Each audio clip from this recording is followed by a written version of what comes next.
আসসালামু আলাইকুম প্রিয় অডিয়েন্স ভাইরা, আপনারা ভিডিওর পুরোটা না দেখে কেউ কমেন্টস করবেন না। তো আমি যে বিষয়টা নিয়ে কথা বলতে আসছি সেটা হচ্ছে, অনেকে আমাকে বলছেন যে মিষ্টি মেঘনার বদনাম করছে, আবার অনেকে বলছেন যে ভিউ কামানোর জন্য এরা এরকম ভিডিও ছাড়ছে। আসলে মিষ্টি মেঘনার কোনো বদনাম আমি করিনি।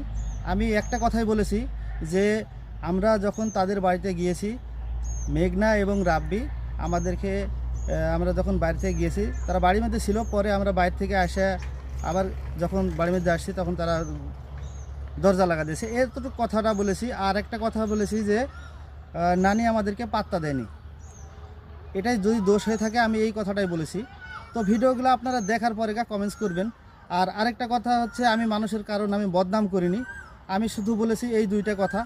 তো যাই হোক বন্ধুরা, আমি কারণ আমি বদনাম করার ইচ্ছা আমার নাই এবং ভবিষ্যতেও করব না।